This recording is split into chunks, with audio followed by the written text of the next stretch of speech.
Spoken English സീരീസിന്റെ മറ്റൊരു എപ്പിസോഡിലേക്ക് സ്വാഗതം. എൻ്റെ പേര് ജസ്റ്റിൻ തോമസ്. നമുക്ക് നോക്കാം ലെറ്റ്സ് എന്നുള്ളത് എവിടെയാണ് ഉപയോഗിക്കുന്നുള്ളത്.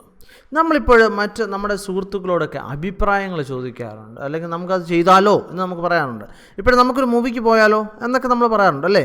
അതല്ലെങ്കിൽ നമ്മൾ വിശന്നിരിക്കും, നമുക്കൊരു പിസ്സ ഓർഡർ ചെയ്താലോ എന്ന് നമ്മൾ ചെയ്താലോ പോയാലോ എന്നൊക്കെയുള്ള ഒരു അഭിപ്രായം കൂടെ ചോദിക്കുന്നതിനാണ് നമ്മൾ എവിടെ ഉപയോഗിക്കുന്നത്, ലെറ്റ്സ് എന്ന് ഉപയോഗിക്കുന്നത്. ഉദാഹരണം ഇവിടെ കൊടുത്തിട്ടുണ്ട്, let's go four A movie shall V. ഈ ഷാൽ വി എന്ന് പറഞ്ഞാൽ നമ്മൾ അവനോട് ചോദിക്കുന്നത് ചെയ്താലോ, ലെറ്റ്സ് ഗോ ഫോർ മൂവി, നിൻ്റെ അഭിപ്രായം എന്താണ് എന്നൊക്കെ നമ്മൾ ചോദിക്കുന്ന രീതിയിലുള്ളൊരു ചോദ്യമാണ് shall we. Let's go for movie shall we. അതല്ലെങ്കിൽ let's phone Treesa shall we. Let's phone എന്ന് പറഞ്ഞാൽ നമുക്ക് ഫോൺ വിളിച്ചാലോ. അതുപോലെ തന്നെ let's order a pizza shall we. നമുക്കൊരു പിസ്സ ഓർഡർ ചെയ്താലോ. അതല്ലെങ്കിൽ നമ്മളൊരു അഭിപ്രായമായിട്ട് പറയാം, നമുക്കൊരു പിസ്സ ഓർഡർ ചെയ്യാം അല്ലേ എന്ന് നമ്മൾ പറയാറില്ലേ എന്നുള്ള രീതിയിലാണ്. അതിനകത്ത് ആലോ എന്നുള്ളതല്ല, നമുക്കൊരു പിസ്സ ഓർഡർ ചെയ്യാം അല്ലേ, അല്ലേ എന്നുള്ളതാണ് ഈ ഷാൽവി എന്ന് പറയുന്നത്. നമുക്കൊരു പിസ്സ ഓർഡർ ചെയ്യാം അല്ലേ, ഷാൽവി. അപ്പോൾ അല്ലെങ്കിൽ ലെറ്റ്സ് ഫോൺ ട്രീസ ഷാൽവി, നമുക്ക് ട്രീസയെ ഫോൺ വിളിക്കാം അല്ലേ, അല്ലേ എന്ന് നമ്മൾ ചോദിക്കാറില്ലേ. അതുപോലെ തന്നെ ഇനി മറ്റൊരു കാര്യം ഇവിടെ ശ്രദ്ധിക്കുക, ഷാൽവി വന്നില്ല എങ്കിലും അതിന് വലിയ കുഴപ്പമൊന്നുമില്ല.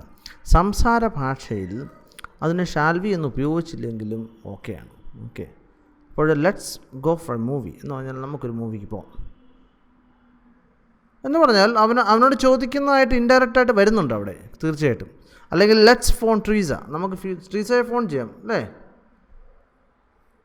അതുപോലെ തന്നെ let's order a pizza, the same thing എന്ന് പറഞ്ഞാൽ നമ്മൾ ആ മുകളിൽ പറഞ്ഞത് തന്നെ നമ്മൾ ഷാൽവി എന്ന് ഉപയോഗിച്ചില്ല എന്നുള്ളത് മാത്രമേ ഉള്ളൂ. പക്ഷേ അർത്ഥത്തിന് അതിൻ്റെ അകത്ത് യാതൊരു വ്യത്യാസവും വരുന്നില്ല. ഇനി അതിന് മറുപടിയായിട്ട് നമുക്ക് എന്ത് പറയാം. ഇപ്പം നമുക്ക് ഒരു മൂവിക്ക് പോയാൽ ഗുഡ് ഐഡിയ, നല്ലൊരു അഭിപ്രായമാണ് അല്ലേ, നല്ലൊരു ഐഡിയ ആണ് നമ്മൾ പറയാറില്ല. അല്ലെങ്കിൽ ഓക്കെ, ഓൾ റൈറ്റ്, ശരി എന്ന് പറയത്തില്ലേ. അല്ലെങ്കിൽ ഫൈൻ, വൈ നോട്ട്, എന്തുകൊണ്ട്, നമുക്ക് തീർച്ചയായിട്ടും പോകാം എന്നുള്ളതാണ് ഈ വൈ നോട്ട് എന്നുകൊണ്ട് ഉദ്ദേശിക്കുന്നത്. അപ്പോൾ നമുക്ക് പല രീതിയിൽ ഇതിനെപ്പറ്റി ആൻസർ പറയാവുന്നതാണ്. നിങ്ങൾക്ക് ഈ വീഡിയോ ഇഷ്ടമായെന്നുണ്ടെങ്കിൽ തീർച്ചയായിട്ടും നിങ്ങൾ ലൈക്ക് ചെയ്യുക, അതുപോലെ തന്നെ സബ്സ്ക്രൈബ് ചെയ്യുക. മറ്റൊരു വീഡിയോ ആയിട്ട് വീണ്ടും കാണാം. Thank you very much for watching and God bless you.